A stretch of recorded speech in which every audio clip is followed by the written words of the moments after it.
y lealtad a Dios. Amén. Fe en Dios y lealtad a Dios. Dos factores importantes para el cumplimiento de nuestro propósito en esta tierra y en la vida en Cristo. Amén.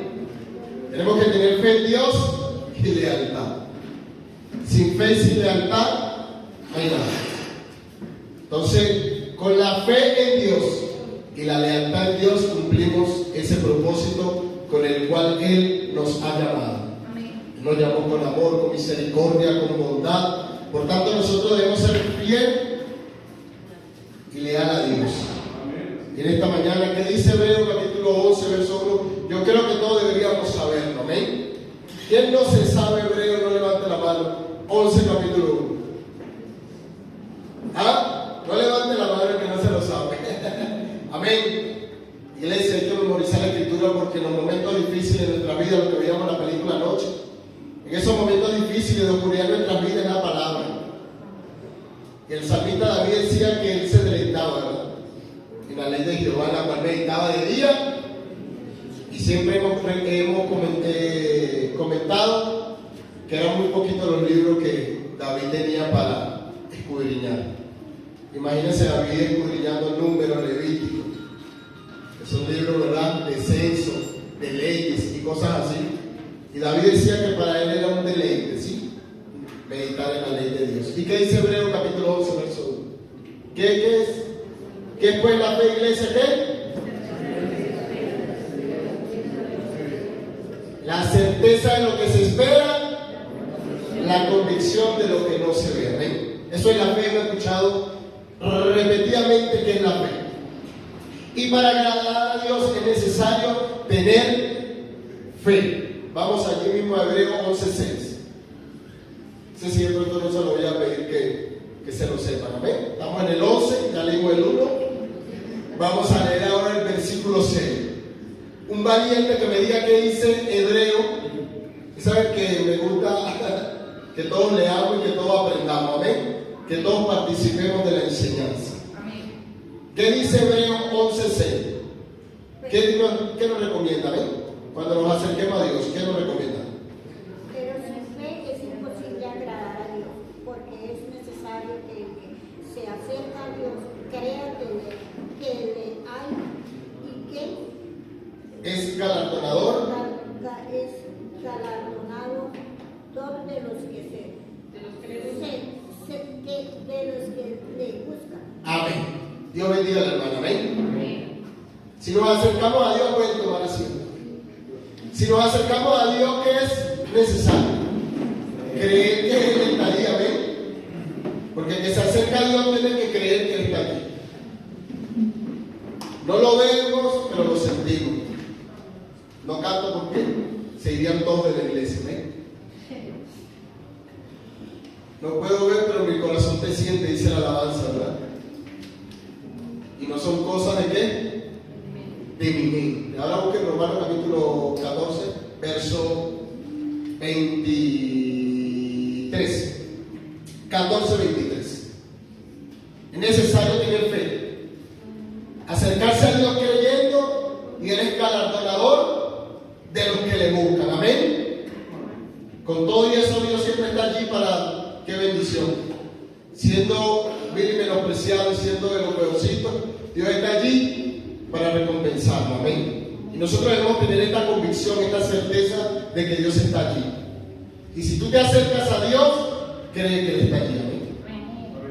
¿Qué dice Romanos 14, 23? Amén. Pero el que duda sobre lo que come es condenado, porque no lo hace con fe, y todo lo que no proviene de fe es pecado. El apóstol Pablo, hablando acerca de la comida y la vianda, el problema que tenían algunos judíos en cuanto a que pensaban que todo todavía seguía siendo inmundo. Excepto Pedro, por allá, que Dios se lo revela en los Hechos capítulo 10. Amén. Pero entonces podemos ver que lo que no proviene de fe, ¿qué es? Pecado. Pecado. Entonces nosotros debemos estar, ¿qué? Convencidos. Cuando nosotros empezamos a caminar en Cristo Jesús, debemos estar, ¿qué? Convencidos. Amén. Nosotros debemos tener fe, estar convencidos de que realmente Dios está allí. Lo que tuvimos la oportunidad de estar en la película anoche, aquel hombre durante 5 años pasó muchos procesos adversos, en el cual muchos de nosotros hubiésemos desertado de la fe. Y algunos estudiosos, porque el tema era como era de Job, pero traído a la actualidad, y algunos estudiosos, algunos eruditos dicen que el proceso de Job fueron una década, 10 años. Fue un proceso duro.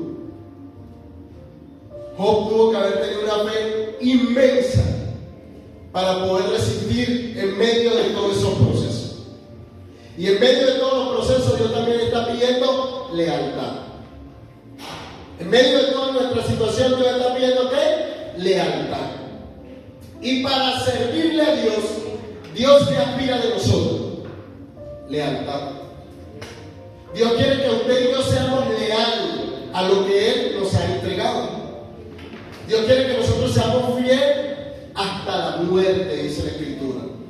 Como aquel siervo llamado Antipas, que fue siervo fiel hasta la muerte, el cual dio testimonio. Los apóstoles fueron fieles hasta qué? Hasta la muerte. Entonces Dios que nos demanda a nosotros, fiel hasta qué? O hasta que Cristo venga. Una de dos. Sea que nosotros nos toque partir, o sea que Cristo venga por nosotros. Amén. Cualquiera de estos acontecimientos nosotros debemos ser fieles hasta qué?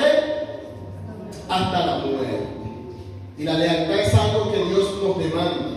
Es algo que Dios está exigiendo de su pueblo. Porque a veces por cualquier situación somos desleales a Dios. Por cualquier situación estamos desertando en el camino del Señor. Por cualquier situación nosotros somos fieles a Dios. Debemos ser fieles a Dios. A lo que nos ha acontecido que hemos salido de nuestro país.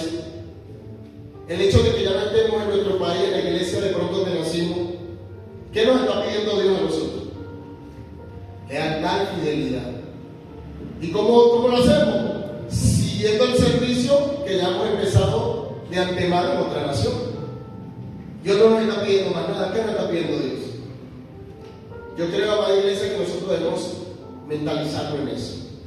Yo he tenido la oportunidad únicamente de mudarme 3 veces de iglesia, pero nunca por dificultades, gracias al Señor. Las 3 veces que me he mudado ha sido por distancia. En la iglesia donde nací me bauticé, quedaba en un pueblo, más lejos de la ciudad.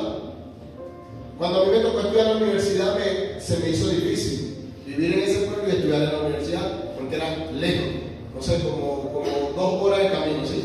Fuera de Cancún. Entonces se me hizo difícil. La primera vez que me mudé a la iglesia fue esa.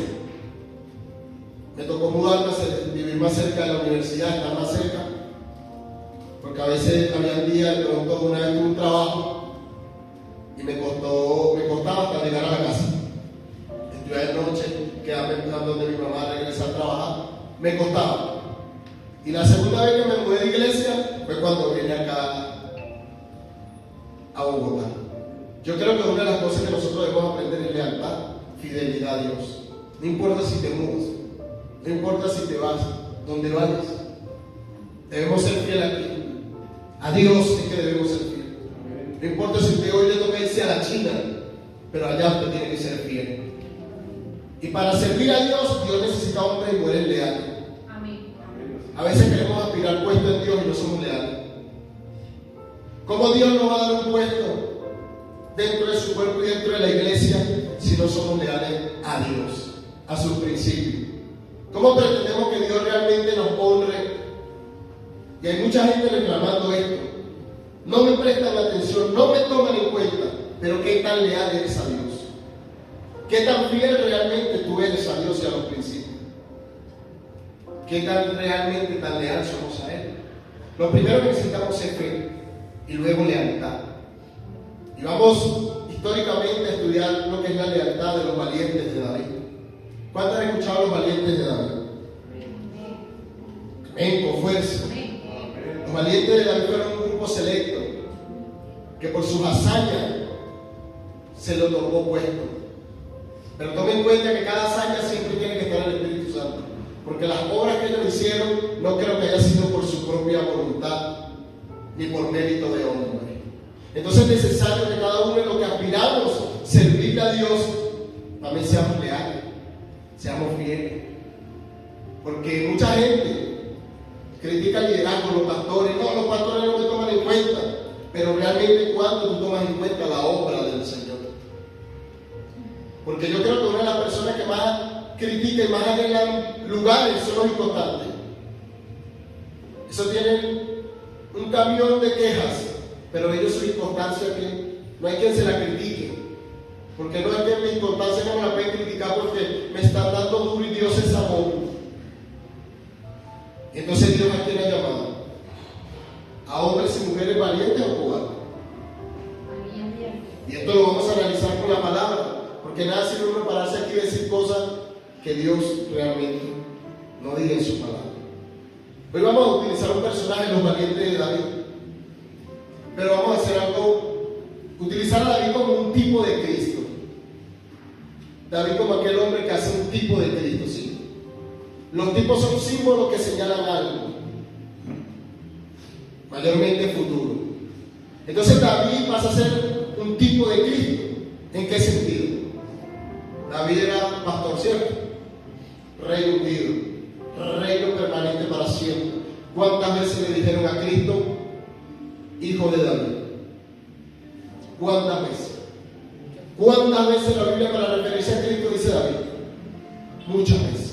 Entonces David es un tipo de Cristo y vamos a utilizar ese tipo de Cristo y a ver cómo fue esta historia que la Biblia nos enseña. Vamos al libro de 1 de Samuel capítulo 22.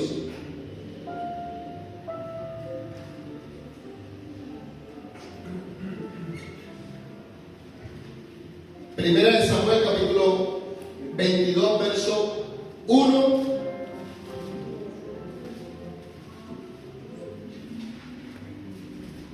David, cuando todos lo tengo ubicado me avisa. Entonces estamos hablando de un tipo, ¿cierto? La Biblia hace muchas señales en el Antiguo Testamento.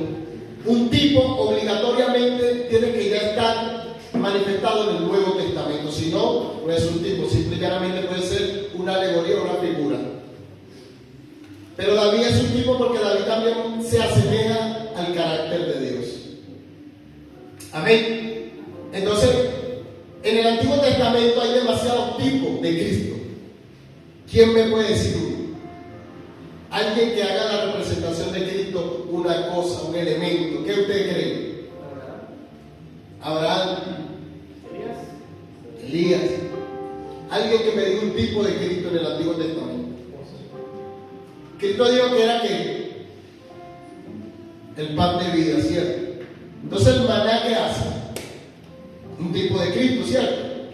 El cordero que sacrificaba, que señalaba a futuro. Un tipo de Cristo. Melquisedec, que señalaba el sacerdocio que Cristo se iba a afiliar, ¿cierto? El sumo sacerdote según el orden de Melquisedec. Incluso muchos dicen que hasta Isaac, el que se sacrifica, ¿cierto? Y el escogido y el de la promesa. Algunos asemejan a José, ese está un poco en duda, pero a José por su sufrimiento, sus hermanos los vendieron, ¿cierto? Y Jonás, también un tipo de Cristo. ¿Por qué? 3 días que estuvo en el vientre, ¿cierto? Y cuando le pidieron señal a Jesús, está en Mateo 12, por allí en el 38 en adelante hasta el 40, dice, y la señal que le daré será la señal de ¿quién? De Abraham, de Jonás. Así como Jonás duró 3 días en el vientre del pez, es necesario que el Hijo del Hombre esté 3 días en el centro de la tierra. Y esa señal de Cristo hace un problema teológico grandísimo, porque ahora Cristo entonces no murió el viernes y resucitó el domingo. Porque Cristo, según la Biblia, sábado por la madrugada, porque el primer día de la semana ya estaba entre ellos. Entonces está complicado, ¿cierto? Porque se murió el viernes y resucitó el sábado de la madrugada. Entonces eso, pero no vamos a hablar de eso. Entonces ahí es donde hay muchos tipos. El santuario, el arca, el propiciatorio, el mismo Moisés como libertador y profeta, intercesor entre Dios y los hombres. Porque ¿quién era el intercesor? Moisés. ¿Quién trajo la ley de Dios? ¿A quién se la atribuye? A Moisés. Entonces, vemos que todos estos son tipos de Jesús y en su oportunidad vamos a desglosarlo. Hoy no, el tema no tiene que ver con esto, pero es para que usted tenga una idea. Si Dios lo permite a futuro, vamos a desarrollar un poquito ese tema, ¿ven? Entonces estamos en 1 Samuel capítulo 22, verso 1, vamos a leer 1 y 2 y el 1 y 2, ¿sí? Dice así: yéndose luego David de allí, huyó a la cueva de Adulam, y cuando sus hermanos y toda la casa de su padre lo supieron, vinieron allí a él, y se juntaron con él que todos los afligidos, todos los que estaban endeudados, ¿y qué más? Y fue hecho que jefe de ellos, y tuvo consigo como 400 hombres. Primera característica del llamado de los valientes. Antes de ser valiente, ¿qué era? Endeudado, amargado, afligido. Miren la característica. Dios, me fascina el Señor. Hace muchos años en la Universidad del Señor, un mensaje se llamaba el alto costo de la vida. A mí en contabilidad de costos estaban haciendo un cálculo de mercancía y decía: en la producción de tal mercancía, tanto producto salió defectuoso y se le devalúa tanto porcentaje. ¿Cuánto es el valor? Y yo decía: Señor, que me digan como las 9 de la noche en análisis de estado financiero, a la contabilidad de costos, y llega a mí mientras que estoy en el ejercicio y digo: bueno, si una mercancía es defectuosa, ¿cómo es posible que se devalúe, cierto? Es la naturaleza. Pero nosotros, siendo mercancía defectuosa, poniéndole el punto de vista de nosotros, porque ¿qué somos nosotros sin Cristo? Pecadores, defectuosos como estos señores. Y el Señor dice que Él llama a los vil y los menospreciados. ¿Qué es vil? Una persona vil. ¿Y qué es menospreciado? Y Dios a eso le pone un alto valor, que es la vida de su propio hijo. Imagínense eso. No aplicaron la contabilidad ni nada, ni ganancia, nada. El Señor dio todo por nosotros. Amén. Entonces, así son estos hombres. Antes de ser valientes, porque vamos a estudiar las hazañas de estos hombres, ¿por qué se consideran valientes? Hay 37, se hace un cálculo que son 37, pero sobre los 33 uno dice: wow. Pero mira la característica que tenemos. No se parecen a nosotros, se parecen a nosotros. De pronto algunos todavía tenemos deuda por ahí, ¿cierto? De pronto algunos todavía tenemos deuda, pero Dios llama a estos hombres. Miren las características de los hombres valientes de David: afligido, endeudado y amargado. Y entonces vemos que Dios no es que va a ser al próximo rey, Dios le dijo como David a Moisés: quítate a Moisés, te consigo mejores hombres. Al contrario, vieron a David como una esperanza, como dice también una ciudad de refugio. Ahí en la cueva de Adulam. Yo no creo que David estaba también en una buena posición, porque a David lo estaban persiguiendo. En el capítulo anterior, capítulo 21, Saúl está persiguiendo a David. Y David sale huyendo. Vamos al 21 y leamos el 8, 21, 8 y 9. Amén. ¿Quién lo puede leer? 21, 8 y 9. Amén. No se me duerman, saben que me gusta la dinámica de leer. Amén. Amén. Y David dijo a Ahimelech: ¿no tienes aquí a mano lanza o espada? Porque no tomé en mi mano mi espada ni mis armas, por cuando la orden del rey era apremiante. Y el sacerdote respondió: la espada de Goliat el filisteo, al que tú existe en el valle de Elá, está aquí envuelta en un velo detrás del efod. Si quieres tomarla, tómala, porque aquí no hay otra sino esa. Y dijo David: ninguna como ella, dámela. David dijo: David lo estaban persiguiendo. quiero perseguir al rey Saúl, ¿cierto? ¿Por qué? Por celos, por envidia, por culpa de una alabanza. Saúl mató a sus 1000, David mató 10.000. Eso causó en el rey un furor. Y la Biblia dice que el espíritu de Jehová se había ido de él, y un espíritu inmundo había venido sobre su vida. Entonces David lo está persiguiendo, iglesia. Su rey, a quien él era leal, porque David nunca fue desleal a Saúl. Si su rey lo trató mal, fue porque era mundano, porque no tenía el Espíritu Santo. Pero David era leal a su rey. Y David huye y se va ¿qué? Sin nada. Y no es como ahorita que usted sale acá y tenemos las tiendas acá, ¿cierto?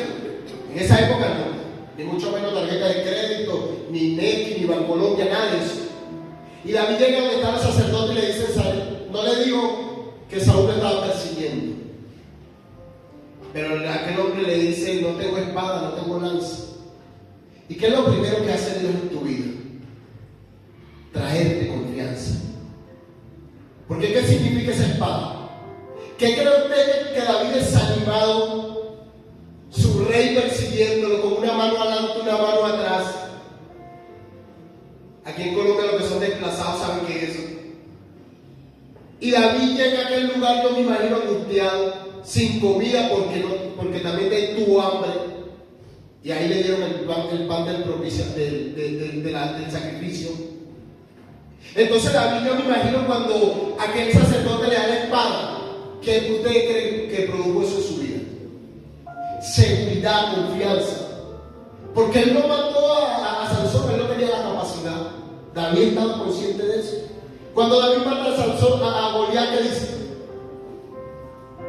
En el nombre de Jehová de los ejércitos, digo él. Él no dijo: tú te has metido conmigo, yo soy el ungido, yo soy un no. Él dijo: tú te has metido con Jehová Sabaoth, con el rey de los ejércitos. Yo me imagino que cuando David toma esa espada, vuelve la fe también a su vida, en medio de la angustia, en medio del proceso. Yo me imagino cuando él ve la espada y digo: wow, ¿cuántos años habían pasado eso? De pronto hasta él mismo se le había olvidado. Pero Dios te llama y Dios te recuerda que Él es quien te llamó. Amén. Muchas veces no somos leales porque no sabemos y no nos acordamos que Dios fue el que nos llamó. Y el que te llama te capacita. Y el que te llamó pone en ti el querer como el hacer de su buena voluntad. Por eso Dios nos exige que seamos leales. Dios no nos pide cosas que no podamos hacer. Porque primero en los Corintios 10:13 dice que fiel es Dios, que no nos deja ser tentados más de lo que podamos resistir. Y juntamente con la tentación, la salida al problema. Dios nos da, nos capacita en Dios. Por eso Dios nos está pidiendo lealtad. Hay gente que quiere puesto en la iglesia. Y ayer se fue a rumbear y hoy quiere venir a la iglesia del Santo de Jehová. Y Dios lo bendiga y que persevere y que se esfuerce. Que no sean cobardes. Porque rendirnos al pecado, ¿qué es? Es valentía. Amada iglesia, rendirnos al pecado es valentía. Es de valiente. ¿Cómo va a venir los amigos hoy, ayer en una discoteca, o en tomadero, o en adulterio, en fornicación, en droga? Entonces, ¿cómo usted cree que Dios no lo va a ver? Y los vídeos siguen así, chévere. Por eso muchas iglesias se llenan. Porque esas personas llegan el sábado y lo manipulan. Hay que tener cuidado con las emociones. Hay que interiorizar la escritura porque va a haber momentos tan difíciles en nuestras vidas que las emociones no nos van a ayudar, sino la convicción, la fe de que Dios está con nosotros. De que Dios está con nosotros, iglesia. Muchas veces las emociones sí, es como la droga, pero la gente un ratico bien y ya después se le olvida lo que se pasa. Pero la fe en Dios es otra cosa. La fe en Dios va más allá. Y vemos a un David perseguido, angustiado. Pero imagínense él perseguido, angustiado, y ahora lo persiguen 400 peor que él. Por eso es que David es un hombre misericordioso, de amor. Cuando usted lee la historia de David, cuando Joab mata a Abner, David llora y maldice a Joab. cuando Joab mata a Amasa, antes que Joab lo mate, David, este hombre fue general de su hijo cuando se levantó contra David. Y David lo llama, le dice: Amasa, carne de mi carne, hueso de mi hueso. ¿Qué hace el lejos de nosotros si somos hermanos? Hay que tener mucho amor para perdonar al enemigo de esa manera. Hay que tener demasiado amor, iglesia. Entonces David angustiado, y ahora ahora se le juntan 400 peores que él. Hermano, por si hagamos el análisis, imagínense 400 personas afligidas, angustiadas. ¿Cuál usted cree que era la conversación? Jehová vive, confiamos en él. ¿Usted cree que esa era la conversación? Hermano, 400 personas endeudadas, afligidas, tristes, congojados, amargados. Usted se imagínate la conversación de 400 personas. Si a veces 2 personas que siempre son negativos es complicado, imagínate 400. Pero es que Dios es un Dios de futuro, Dios no es un Dios de pasado. Dios no estaba viendo a esos hombres como cualquiera. Ya Dios lo estaba viendo allá en el futuro, cumpliendo propósitos y haciendo las hazañas que Dios quiere que haga.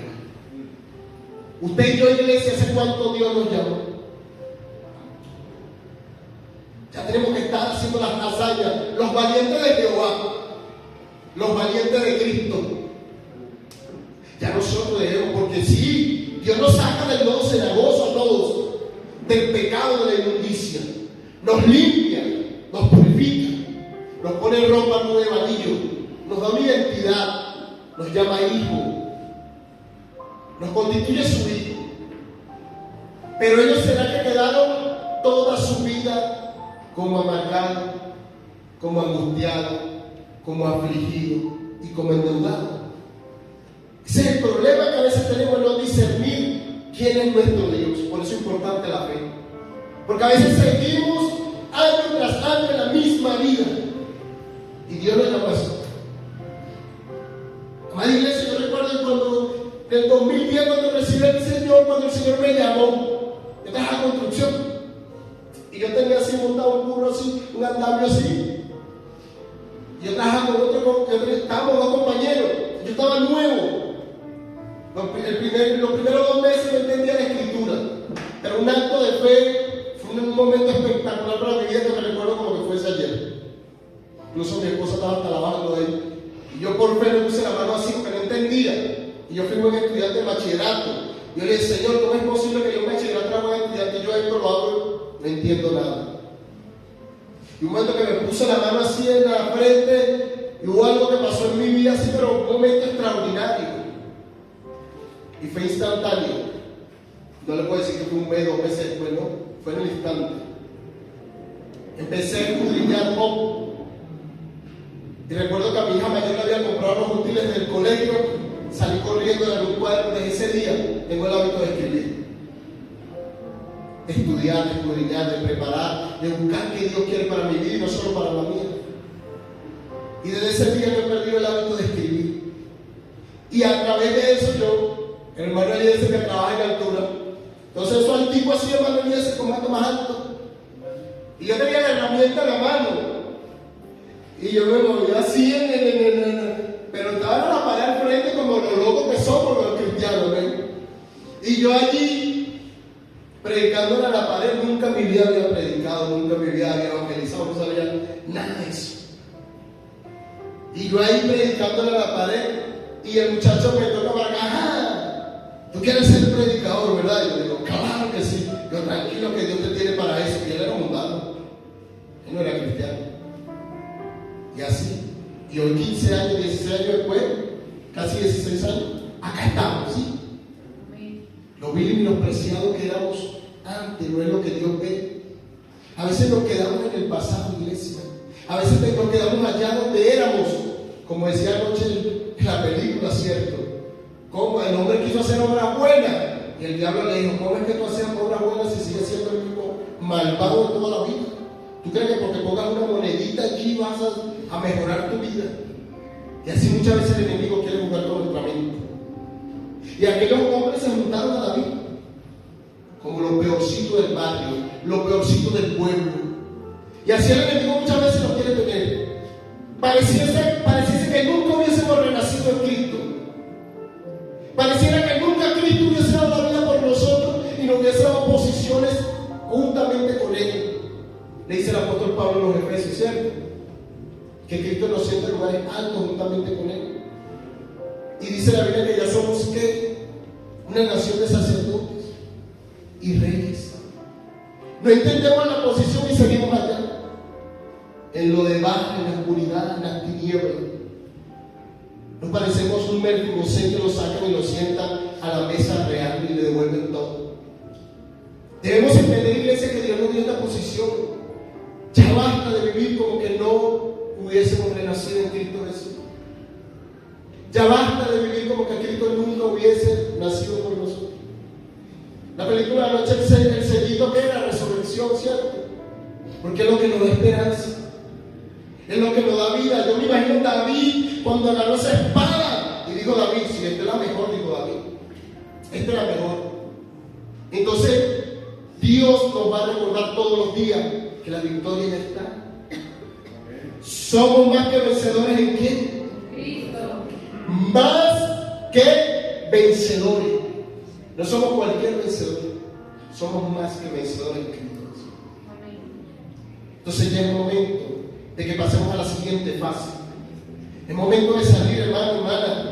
Momento ya de despertarse. Decir al mundo ya, suficiente, ya. No tienes parte en mí. No hay parte en mí. Decir las cosas del mundo ya, que tú no tienes parte en mí, no vives en mí, es Cristo que vive en mí. El apóstol Pablo, en esa revelación del Hijo de Dios, pudo decir, ya no vivo yo, mas vive Cristo en mí. Y para mí el vivir, ¿qué es para Pablo? Cristo. Y el morir es ganancia. ¿Hasta cuándo, iglesia?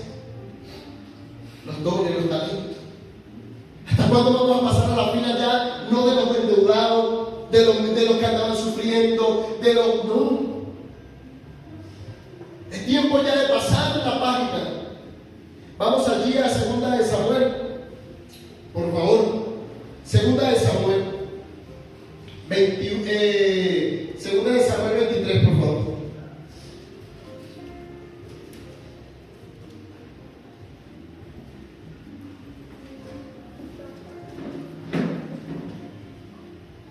¿Lo tienen? 2 de Samuel.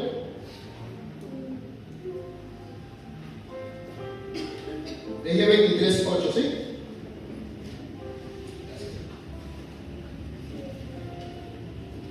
Ya estamos ubicados, ¿no?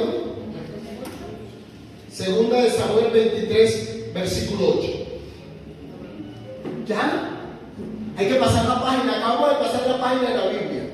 Y así como pasamos la página de la Biblia, toca pasar la página de nuestra vida. Es tiempo ya de ¿qué? De empezar a dar esos frutos que Cristo quiere que demos.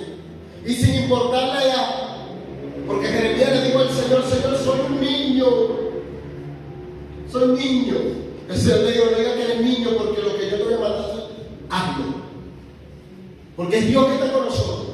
Esa es la fe, no dudar. Estar convencido que en medio del proceso, de la lucha, de la tribulación, de las pérdidas familiares, de todo, allí está Dios con nosotros. Gracias.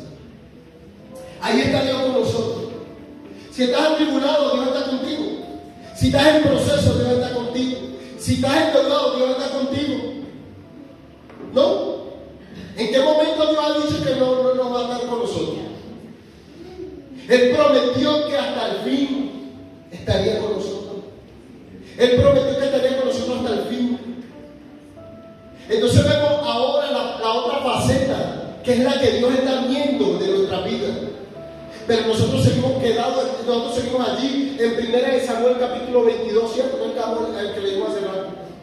Seguimos allí en esa cueva, endeudado, afligido, entristecido muchas veces. Porque no hemos entendido que Dios nos ve mejor que como nosotros nos vemos. Y donde Dios quiere que estemos, allí debemos estar. Si Dios decidió que usted y que yo seamos predicadores, allí es que debemos estar. Si Dios decidió que usted sea evangelista, pastor, profeta, apóstol, todo lo que Dios ha prometido, ¿a dónde usted tiene que estar? Donde Dios le encomendó la tarea, donde Dios le dijo que usted debe de estar, no importa que usted se mude hasta el fin del mundo, allí Dios estará con nosotros. Allí Dios quiere que usted esté. Es tiempo ya de reaccionar y desprender de la palabra, de que ya debemos salir de la cueva de Adulán. Aunque fue un momento de refugio para ellos, pero fue un momento. Porque el mismo profeta le dijo a David, el profeta Gad le dijo a David: sal de ese lugar ya. Sal de allí. Porque muchas veces estamos tan cómodos allí. Y muchas veces nos acomodamos por el pecado. Es que esta aflicción es la que me lleva a tomar. Señores, por esta aflicción. Eso es la aflicción y yo estoy. Señores, que por la culpa de no sé quién. Y yo no guardo los procesos, ¿no? Porque ha habido procesos duros que han tumbado hombres y mujeres de Dios. No estoy diciendo que estamos exentos del proceso y que caigamos. ¿Quién está exento de que venga un proceso duro a su vida y retroceda? ¿Quién? ¿Quién puede mofarse a decir yo como Pedro hasta la muerte? Ninguno. No sabemos qué nos depara la vida, solo Dios. Porque la Biblia enseña unos procesos que no todo el mundo lo soportó. El apóstol Pablo tenía un ayudante que se llamaba Demas, y aparece en Filemón ahí en algunas cartas. Y llega un momento en la historia que Pablo tiene que decir: y Demas me abandonó, amando más este mundo. No estamos exentos. No estamos exentos de que una situación difícil en nuestras vidas nos haga retroceder. Entonces, ahora vamos a las hazañas, que es allí donde Dios quiere que usted y yo estemos. Diga conmigo, ponga su mano en su corazón. Voy a estar en el lugar donde Dios quiere que esté. Iglesia, Dios quiere que usted sea ese hombre, esa mujer, a las hazañas a la cual Él lo ha llamado y la ha llamado. Porque muchos de estos evangelistas y predicadores que vemos en las redes y en el televisor y todo esto, dice Jánica que hasta a pie andaba y hasta pedía, después que salió una campaña, pedía el favor y le tocaba tratar con los pollos, con los marranos. Pues mucha gente lo criticará, otros los apoyarán, pero él sabe su valor en Dios y cada quien debe saber su valor en Dios. Igual los espíritus hay que discernir. Hay mucha gente que le gusta la historia de Kathryn Kuhlman. No es de mi favorita, ni tengo, no con gracia con su enseñanza, ni mucho con sus posiciones, ¿sí? Porque Benny Hill y toda esta gente vienen de esa misma. Pero ella decía ser una valiente en Dios. Pero la Biblia relata que se casó muchas veces. Y entonces uno dice: ¿y el Espíritu Santo qué? Porque un valiente de Dios tiene que mantener su posición, pero también su integridad. Caíste, pero levántate. David cayó, cierto, pero se tuvo que levantar porque él tenía una posición. Él era rey. David, aunque pecó y aunque mató a uno de sus valientes, porque David mató a uno de sus valientes, Urías el Eteo era uno de sus valientes. Aunque él lo mató, él tuvo que levantarse porque él tenía una posición. Si caes, levántate, porque tienes una posición. David en el desierto, angustiado, porque lo está persiguiendo su hijo por causa del pecado de haber matado a su valiente. Y sale un hombre en el desierto a maldecirlo y a tirarle piedra. Y uno de sus generales le dice: le corto la cabeza, mi rey. Y a ver, le digo: déjalo quieto. De pronto, con esa bulla, Dios me escucha más rápido. Lo que es un corazón conforme a Dios, ¿no? A pesar de su aflicción y todo lo que estaba viviendo, David sabía quién era Dios y quién era él en Dios. Así que, amada iglesia, si caíste, si dejaste de hacer lo que Dios te mandó a hacer, levántate. Tienes una posición que cumplir. tienes un puesto allí, una vacante. Deja de estar llenando tanta hoja de vida ya, buscando empleo. Ya Dios te dio tu posición. Adoradores, adoradoras, Dios te dio una posición, guárdela, cuídela, pero sean leal a Dios. Sean leal a Dios. Y vamos a leer un poco porque se nos va el Dios, se nos va la hora rapidito, amén. Para ir cerrando, vamos en el 8, ¿sí? Estos son los nombres de los valientes que tuvo David: José Basebet, el Tacmonita, principal de los capitanes. Este era Andino, el esnita, que mató a aquel en una ocasión. ¿Usted cree que eso lo hace un hombre por su voluntad? Solo hacía Sansón porque venía el Espíritu de Jehová sobre él. Y no creo que este hombre lo hacía por sus méritos, ¿cierto? Siguiente. Después de esto, ¿quién se llama aquí? Eleazar. Puro Eliezer, ¿cierto? Pero tan cerquita. Miren la tarea de ustedes por el nombre. Miren la tarea. Después de esto, Eleazar, hijo de Dodo, ahorita, uno de los 3 valientes que estaban con David cuando desafiaron a los filisteos que se habían reunido allí para la batalla y se habían alejado los hombres de Israel. Este se levantó e hirió a los filisteos hasta que su mano se cansó y quedó pegada su mano a la espada. Aquel día Jehová dio una gran victoria y se volvió el pueblo en pos de él tan solo para recoger botín. Los Eliezer de la iglesia, imagínate esto. Toda la iglesia sale corriendo, hermano, y le toca que hace solito, como un escudo. Y ahí se le pega la espada de cansado. Pero estas hazañas solo se hacen a través de ¿qué? Del Espíritu Santo. No podemos darle todo el mérito a ellos, pero le damos el mérito de la lealtad, de la perseverancia, de la constancia, de mantenerse firme. ¿Cuántas veces pasaron hambre? No lo sabemos. ¿Cuántas veces lo hirieron en batalla? No lo sabemos. ¿Cuántas veces tuvieron que estar lejos de su familia? No lo sabemos. ¿Cuántos hijos perdieron en batalla? No lo sabemos. Hermanos, amigos. Joab sí perdió un hermano en batalla. Pero vemos allí a Dios obrando de una manera poderosa. Pero él tuvo la fe en Dios y se paró al frente. Mientras todos retrocedían, los Eliezer de la iglesia se paran de frente, ¿cierto? Mientras los demás huyen, usted se para de frente y pelea la buena batalla de la fe. Y hasta que no se le pegue la espada en la mano, usted no corre. Y Dios es quien da victoria. Ya no son los endeudados.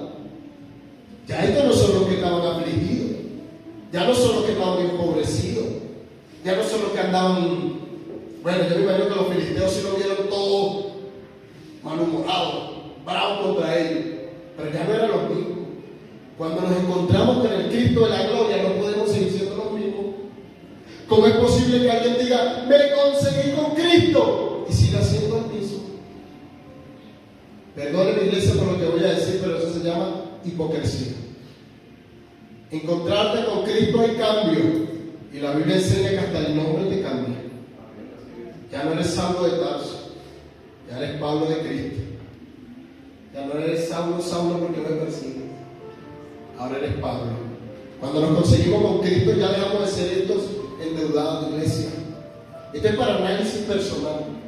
Y si sigo allá en la cueva de Adulán endeudado, afligido, o ya estoy acá venciendo 800. Tú no sabes cuántas son tus batallas, solo Dios sabe, ¿cierto? Pero te toca seguir peleando. Y nuestra lucha lo peor es que no es contra carne y sangre, sino contra principados, contra potestades, contra hueste espiritual. Que se la reprenda, ¿eh? Entonces, iglesia, te toca seguir ¿qué? Peleando. Después de este fue Sama, hijo de Age, Ararita. Los filisteos se habían reunido en Leí, donde había un pequeño terreno lleno de lentejas, y el pueblo había huido delante de los filisteos. Él entonces se paró en medio de aquel terreno y lo defendió, y mató a los filisteos, y Jehová dio una gran victoria.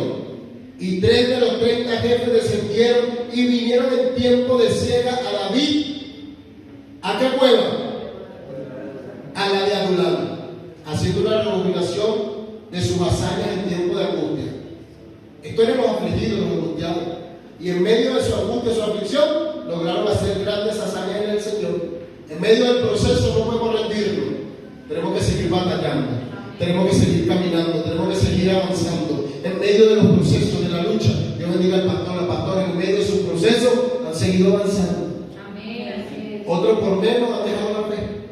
Y como testificaba Sebastián anoche, muchas veces uno empieza, Señor, ¿por qué? Señor, ¿por qué? Señor, ¿por qué y para qué, Señor? Señor, ¿pero por qué a mí si yo, Señor, no debería ser tu hijo favorito? Y muchos cristianos modernos, digo modernos en el sentido de que dicen que los cristianos no se pueden enfermar ni pasar dificultades. No sé qué cristianos serán eso, pero no son los de la Biblia. En la Biblia no son. Porque aún a lo que Dios utilizó, que con su sombra había sanidad, y le tocó morir, dice la historia, crucificado, y él dijo hacia abajo porque no soy digno de morir como mi maestro. Otros decapitados, como Jacob, Hechos capítulo 2, Hechos capítulo 7, Esteban apedreado. Entonces, y así, muchos más, amén. Otros presos. Entonces vemos allí que Dios sigue haciendo, ¿qué? Su obra la sigue haciendo el Señor, amén. Entonces sigue diciendo, voy en el 14, ¿sí? O en el 13. Y el campamento de los filisteos estaba en el valle de Rafael. David entonces estaba en el lugar fuerte, y había en Belén una guarnición de los filisteos. Y David dijo con vehemencia: ¿quién me diera a beber del agua del pozo de Belén que está junto a la puerta? Entonces los 3 valientes irrumpieron por el campamento de los filisteos y sacaron agua del pozo de Belén que estaba junto a la puerta, y tomaron y la trajeron a David, mas él no la quiso beber, sino que la derramó para Jehová, diciendo: lejos sea de mí, oh Jehová, que yo haga esto. He de beber yo la sangre de los varones que fueron con peligro de su vida. Y no quiso beberla. Los 3 valientes hicieron así. David dijo un momento de su vida, miren, hay que estar pendiente con lo que Dios nos pide, amén. A veces ser valiente en Cristo va más allá de nuestros placeres. Hay cosas que nos gustan, pero Dios nos manda a dejarlas. Cosas que quisiéramos hacer, pero por ser hombres y mujeres valientes en Cristo Jesús, debemos dejar. Estos hombres oyeron lo que su rey quería y no le dijeron vamos, sino que ya ellos fueron sin que el rey lo pronunció como un momento de deseo. Y aquellos hombres fueron valientes, porque dice que el pueblo, donde está el pozo de el agua, estaba rodeado de enemigos. Estaba rodeado. ¿Y aquí ellos fueron qué? Valientes. Hay cosas que tenemos que manifestar valentía. Hay momentos en nuestras vidas que debemos ser valientes. Y ser valiente es tratar de hacer la voluntad de Dios. Él dijo que era buena, agradable y perfecta. Pero eso implica que para que sea buena, agradable y perfecta, no significa que no vas a pasar sufrimiento. Porque cuando el profeta Jeremías dijo eso, el pueblo estaba lo estaba llevando cautivo Nabucodonosor. Para que la voluntad de Dios, imagínate tú en tu cabeza, vas de esclavo a un país extranjero y Dios te está diciendo: tranquilo, que mi voluntad es buena, agradable y perfecta. Hay que tener mucha fe en eso, demasiado.